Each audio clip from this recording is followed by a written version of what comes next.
You know that feeling after you've done something at the edge of your physical Thing is, you can have ability? mechanical. After you've been to the dark place You can have and mechanical. come back again. Yeah.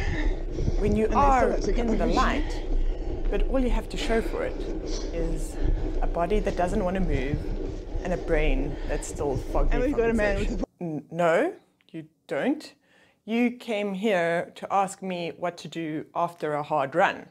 Should you take a walk or do a sports massage or just lie on the couch?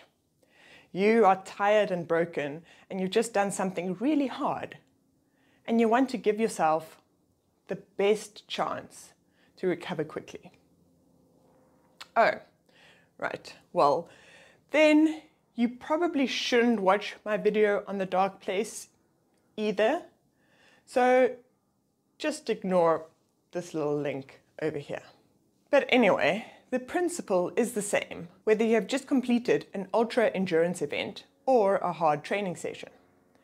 Active recovery is meant to be super low intensity, light exercise or movement, performed after a more intense workout. But does active recovery even work? Before we can answer this question, we need an example of active recovery in, well, action.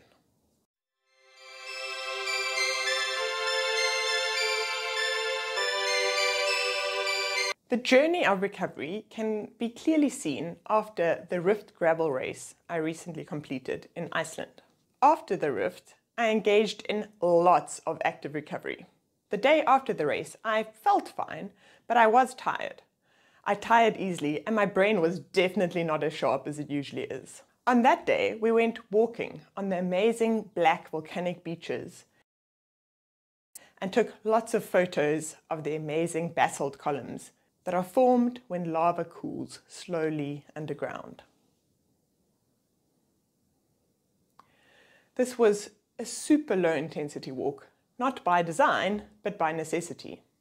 After about 5 minutes, I would want to just sit down for a bit. Active recovery is meant to help increase blood flow to the muscles, which can aid in the removal of metabolic waste. It can also help with the delivery of nutrients necessary for recovery. So although my walk didn't feel great, the theory is that I was setting my body up for better waste removal and nutrient delivery in the future.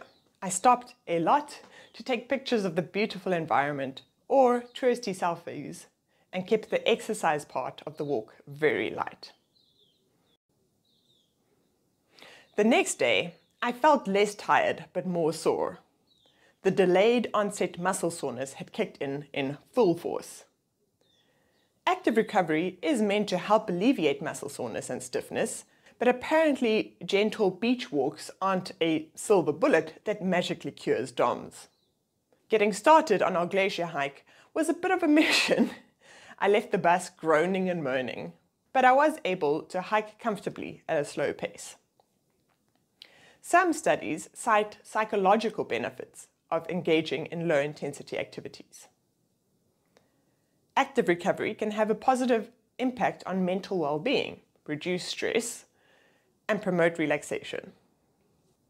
I don't know if it was just the wonder and complete awe I felt exploring the biggest glacier in Europe, but the hike definitely proved to be a bit of a psychological balm after the effort of the 200-kilometer race 2 days before.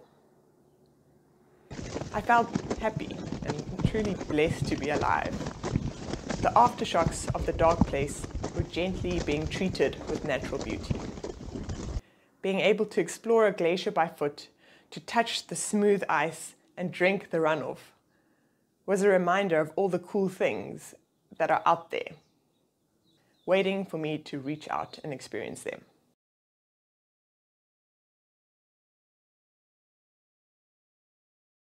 Three days after the race, I was feeling mostly okay. I definitely couldn't do anything strenuous yet, but I felt like I was effortlessly gliding through the icebergs on our canoe trip through the Glacier Lagoon. The absolute silence on the lagoon magnified the enchantment of floating through icebergs that took centuries to form, move down the glacier, and be deposited into the Glacier Lagoon. it gave me the same feeling I get when I'm stargazing. A somehow empowering reminder of how small my life really is. My recovery from the race was mostly complete, and what a fabulous way to do it.